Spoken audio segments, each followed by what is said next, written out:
पिछले दिनों जगत गुरु शंकराचार्य स्वामी स्वरूपानंद के शिष्य स्वामी अविमुक्तेश्वरानंद छिंदवाड़ा आए थे और छिंदवाड़ा के बड़ी माता मंदिर और राम मंदिर दर्शन के लिए पहुंचे थे, लेकिन दोनों ही मंदिरों में उन्हें साईं बाबा की फोटो और मूर्ति दिखाई पड़ी, जिससे वह नाराज हो गए थे। जिसके बाद अब बड़ी माता मंदिर और राम मंदिर से साईं बाबा की तस्वीर हटा ली गई है। इसके साथ ही स्वामी विवेकानंद स्मारक समिति के द्वारा अब नई घोषणा की गई है। समिति ने आग्रह किया है कि स्वामी जी के द्वारा दिखाए गए मार्ग पर चलते हुए सभी हिंदू धर्मावलंबियों के द्वारा मंगलवार को शाम 6 बजे अपने घरों से और मंदिरों से साईं बाबा की प्रतिमा फोटो एक साथ निकालकर विवेकानंद स्थित साईं दरबार में रखी जाएगी।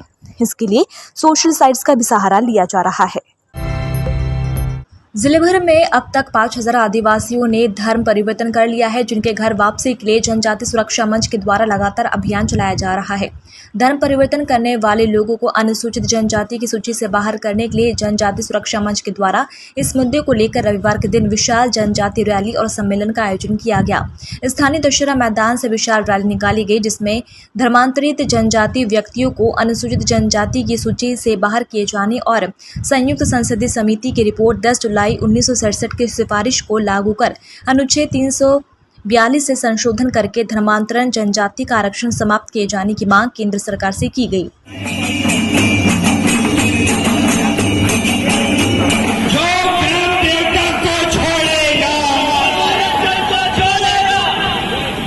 अंतिम छोर में बैठे व्यक्ति जिनको आरक्षण का लाभ मिलना चाहिए था, वो आज भी वंचित और शोषित है और असंवैधानिक ढंग से, अनुचित ढंग से आज आरक्षण का लाभ कुछ 20% लोग ले रहे हैं। इस विसंगति को दूर करने के लिए हम भारत के संविधान में अनुच्छेद 342 में संशोधन के माध्यम से देश की सरकारों का आह्वान करते हैं और देश की सरकारों से ये मांग करते हैं कि इस पर यथाउचित कार्रवाई करते हुए इस मांग को पूरी करी जाए। रैली में शामिल हुए हैं कि जो धर्मांतरित जो जनजाति के वर्ग के लोग हैं उनका रिजर्वेशन खत्म किया जाए, क्योंकि इन धर्मांतरित व्यक्तियों के द्वारा जो है जनजाति परंपरा और जो उनके रूढ़ी है इनका त्याग कर दिया गया है और किसी दूसरे धर्म का पालन करने लगे हैं। तो ऐसी दशा में उनको डबल लाभ नहीं मिलना चाहिए, वो रिजर्वेशन का भी लाभ ले रहे हैं। साथ ही साथ अगर वो क्रिश्चियन हो जाते हैं तो उनके जो क्रिश्चियन मैरिज एक्ट है या क्रिश्चियन सक्सेशन एक्ट है उससे वो गवर्न होते हैं। तो ऐसी दशा में ये बिल्कुल न्याय संगत नहीं है कि उनको डबल लाभ दिया जाए, क्योंकि इस देश में किसी व्यक्ति के लिए एक कानून होता है और दो कानूनों से वो गवर्न हो रहे हैं। तो हम सभी की मांग है जनजाति सुरक्षा मंच की ओर से कि ये समाप्त किया जाए और जो अनुच्छेद 342 है इसमें संशोधन किया जाए। कुसमेली अनाज मंडी के पास एक किसान के साथ बीते दिनों 4 लाख रुपए की लूट हो गई थी। इस मामले में एसपी विवेक अग्रवाल के निर्देशन में कुंडीपुरा पुलिस के द्वारा अज्ञात लुटेरों को पकड़ने के लिए सघन कार्रवाई की गई थी। इसी क्रम में पुलिस ने लूट करने वाले 6 आरोपियों को गिरफ्तार किया है, जिनके पास से लूट की रकम के साथ बाइक और अन्य सामग्री भी जब्त की गई है। एसपी विवेक अग्रवाल ने इस संबंध में पत्रकारों को प्रेस वार्ता के दौरान जानकारी दी। पुलिस ने आरोपी पुनीत वर्मा, अनिल वर्मा, राहुल उर्फ विक्की वर्मा, विकास उर्फ विक्की, जालिम वर्मा, विनोद वर्मा को लूट की सामग्री के साथ गिरफ्तार किया है। 6 आरोपियों को गिरफ्तार करने में सफलता प्राप्त हुई है और आरोपियों से घटना में प्रयुक्त मोटरसाइकिलें और दूसरे तमाम उपकरणों के साथ साथ लूटा गया 3,97,500 रुपये नकद भी जब्त करने में सफलता प्राप्त हो गई है। सभी आरोपियों से पूछताछ की जा रही है और इनको न्यायिक अभिरक्षा में भी भेजा जा रहा है। मध्य प्रदेश निर्वाचन आयोग के द्वारा त्रिस्तरीय पंचायत चुनाव की घोषणा कर दी गई है, जिसके बाद अब जिला प्रशासन के द्वारा निर्वाचन कार्य की तैयारियां की जा रही है। इसी क्रम में रविवार के दिन गर्ल्स कॉलेज में मास्टर ट्रेनर्स को निर्वाचन की प्रक्रिया पूर्ण करने के उद्देश्य से ट्रेनिंग दी गई। उन्हें मतदान संबंधी जानकारी देने के साथ ही नाम निर्देशन और मतगणना के बारे में विस्तार से समझाया गया। तो मास्टर ट्रेनर्स जो विकास खंड में पीठासीन अधिकारी P1 और रिटर्निंग ऑफिसर और या ERO साहब का सहयोग देंगे, उनको यहाँ पर ट्रेन किया जा रहा है। मास्टर ट्रेनर्स को मुख्य रूप से अभी मतदान की प्रक्रियाओं के बारे में, मतगणना की प्रक्रिया के बारे में और RO और ARO जो 30 मई से लेकर 6 जून तक नामांकन पत्र प्राप्त करेंगे।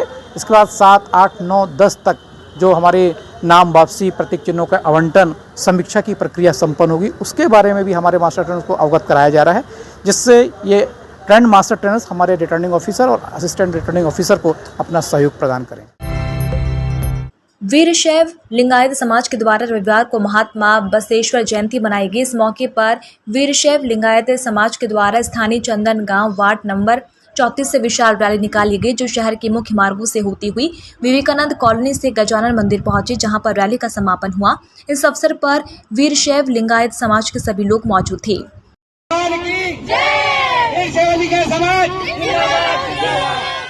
वीरशैव लिंगायत समाज छिंदवाड़ा की ओर से संत बसवेश्वर महाराज की पुण्यतिथि के अवसर पर एक विशाल वाहन रैली का आयोजन किया गया था।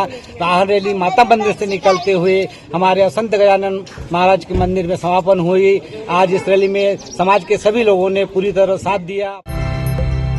कांग्रेस सेवा दल के द्वारा हर महीने के आखिरी रविवार को झंडा वंदन किया जाता है। इसी क्रम में रविवार को कांग्रेस सेवा दल के पदाधिकारियों और कार्यकर्ताओं के द्वारा शहीद स्मारक पर झंडा वंदन किया गया।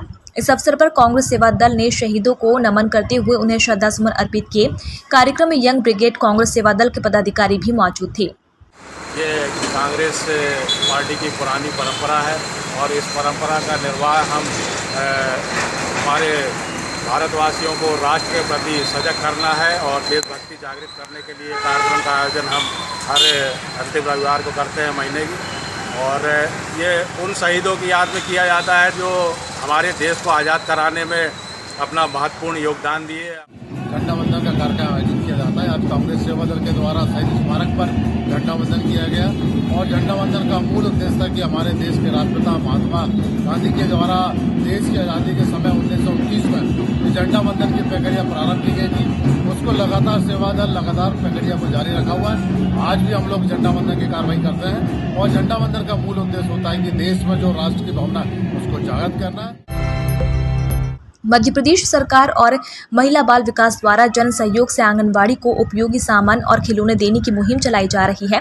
इसी के तहत आज वार्ड नंबर 45 नोनिया करबल आंगनबाड़ी केंद्र पर समाजसेवी राजा मंसूरी ने अपनी बेटी अमीजा मंसूरी के जन्मदिन के उपलक्ष्य में आंगनबाड़ी बच्चों के साथ केक काटकर अपनी बेटी का जन्मदिन मनाया और बच्चों के साथ खुशियां मनाई। समाजसेवी राजा मंसूरी और हितेश मालवीय ने अमीजा के जन्मदिन के अवसर पर अपनी स्वेच्छा से आंगनबाड़ी कार्यकर्ता प्रीति जावरे को उनकी आंगनबाड़ी के बच्चों के लिए प्रतिदिन उपयोग होने वाली भोजन कराने की 10 बड़ी स्टील की थालियां दी है। योग वेदान समिति के द्वारा प्रति रविवार को शहर में निःशुल्क छाछ का वितरण किया जाता है। इस क्रम में आज योग वेदान समिति के द्वारा स्थानीय बस स्टैंड में निःशुल्क छाछ का वितरण लोगों को किया गया। इस मौके पर बड़ी संख्या में राहगीरों ने गर्मी से बचने के लिए शीतल ठंडी छाछ का सेवन किया। प्रत्येक रविवार छिंदवाड़ा में छाछ वितरण की सेवा होती है और इस प्रकार की सेवा कार्य पूरे देश भर में निरंतर जारी है। पूज्य बापूजी की कृपा से प्रेरणा से आम राहगीरों को राहत मिले, इसलिए योग वेदांत सेवा समिति छिंदवाड़ा इस प्रकार के सेवा कार्य निरंतर कर रही है।